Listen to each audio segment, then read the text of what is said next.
You're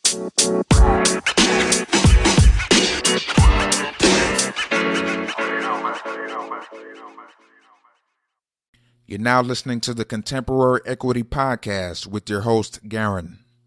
One of the defining features of our present-day market is the top-heavy nature of the art trade, with a small number of businesses and artists at the very high-end dominating values, despite the fact that most of the transactions and the majority of the businesses are at the middle and lower end. The high end has always dominated, but the gap between the top and everything else has become much wider in recent years. The expansion of this divide continued in 2018 and seems likely to do so at least in the medium term. This could have a number of effects on the market. There has been a massive growth in global sales over the past 20 years. From a low point of $10 billion in 1991 to the peak in 2014 of $68 billion, the market grew over 600%. However, the combination of high-performing top end with more sluggish growth in other segments has meant that the annual changes are becoming more subdued than they could be.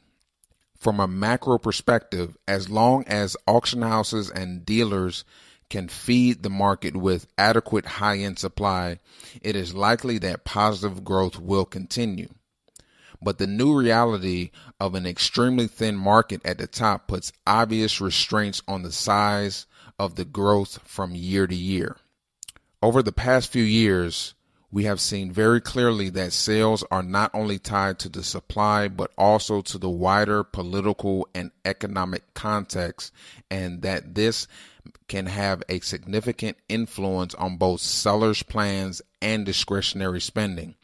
Although many of the banking systems worldwide are in better shape than they were 10 years ago when the last financial crisis struck, everyone knows what I'm talking about.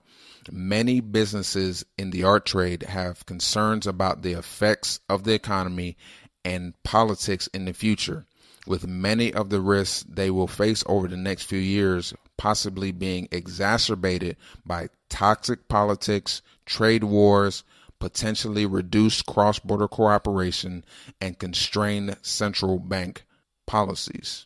Because the buoyancy in the market has been supported by a very small fragment of ultra-wealthy buyers in recent years, the risk of exogenous events affecting their plans is much higher than if the base of buyers was broader.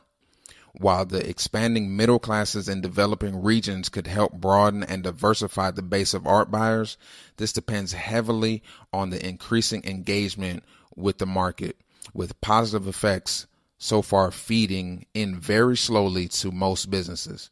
The challenges of continuing to operate in a fundamentally changing market in a highly unpredictable macroeconomic environment have meant that many businesses in the art market have had to review their business models. Many are therefore keenly looking for innovative ways to cut costs and enhance revenues, focusing on improving what is in their control and learning to accept a less predictable future.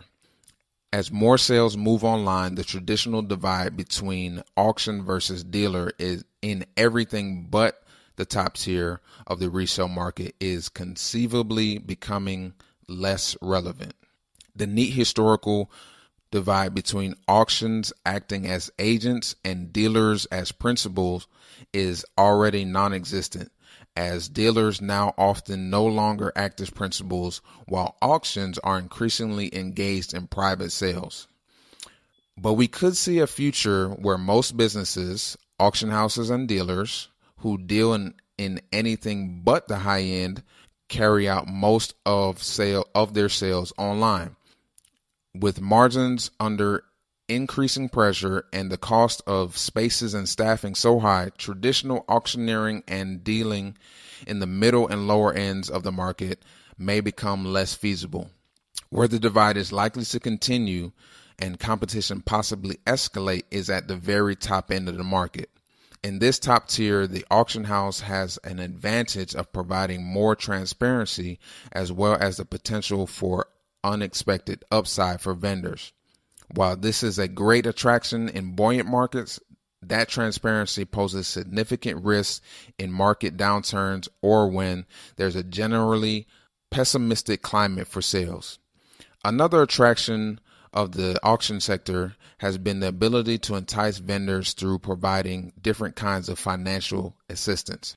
However, these practices in some cases significantly eroded margins, and may be another reason why it's likely that the larger houses may abandon lower end sales in the future, either sending them to online subsidiaries of their companies or simply only focusing on high end sales and exiting the middle and lower markets entirely in order to try to cut the substantial cost of spaces and staffing.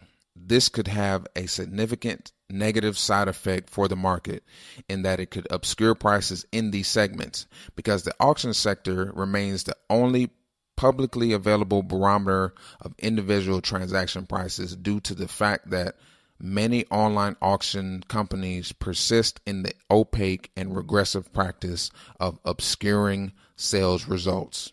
The information in this podcast was compiled from online databases such as Artsy, ArtPrice, and ArtNet. The databases were verified against auction catalogs to ensure accurate reporting, detailed analysis, and clear interpretation.